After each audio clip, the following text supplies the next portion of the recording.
Hey, I'm Jenny. I'm going to show you how to make some cashew cheese. It's wonderful for different spreads, like on bread or on crackers or as a dip. It's not a hard cheese. It's kind of similar to cream cheese. So first thing you need is some raw cashews. I buy just raw pieces at my bin store because they're cheaper to buy the pieces. And you soak about 1.5 cups overnight in the fridge in water. I like to use filtered water. You're going to put that into your food processor. Today I'm going to make kind of a flavored one. So I'll show you what to do first if you want it plain. So next we're going to juice 2 lemons.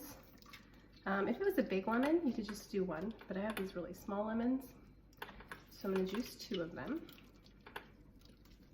And I'm using this giant sieve, basically so I don't have to do extra dishes, because this is later going to hold my cheese and it just makes it a little easier. Okay. The lemon actually helps it gives the cheese flavor. So a lot of plant-based cooking, when they make cheesecake and other things like that, it's cashews with lemon because it makes it seem kind of sour like real cheese. Okay, and then from there you could just pulse with a little bit of salt and you would have sort of a plain cheese. It would be a little bit sweet, so I'm just doing like a pinch, 2 pinches of salt.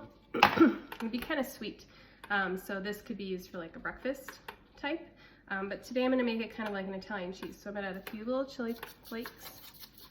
Little goes a long way, so that's probably not even 1/4 of a teaspoon. I'm going to add some granulated garlic. That's about a teaspoon, and some oregano. And then we're going to pulse it all up. Okay, so this is what you're looking for. It looks sort of like cream cheese. It's smaller, it's creamy. You can kind of move it around like that. That's exactly the consistency you're looking for. So I did mine on high and I just kept kind of scraping down the sides. The next thing you need is cheesecloth. I like this kind because I can actually throw it in the wash. This will be the 4th time I'm using the same piece of cheesecloth. You're going to lay it over a bowl like that. And you're going to take your cashew cream, put it in here.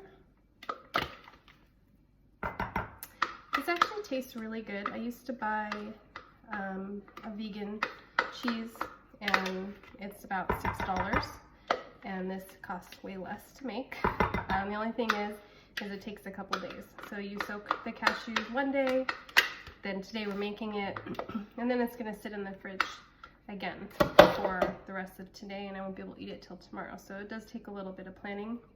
You could eat it now, it just won't be as good. It won't taste cheesy. So once you get it all in there, you're going to make a little bundle. You'll see some of the liquid starts to squeeze out. Okay, and you're gonna take a little piece of twine, tie it up. And then I like to take something like this, like a little sieve, placing it right there over the bowl so it catches all liquid. You're gonna put it back in the fridge and it'll be ready tomorrow. And what it will look like is very similar to what you just saw, but all of the flavors will have a chance to really get in there and marinate, and then it'll just be like a little ball of cheese that you can, just like cream cheese, take a knife and take off and spread on a cracker and enjoy. I make about this much. This is enough for me for a week to have every day as a snack.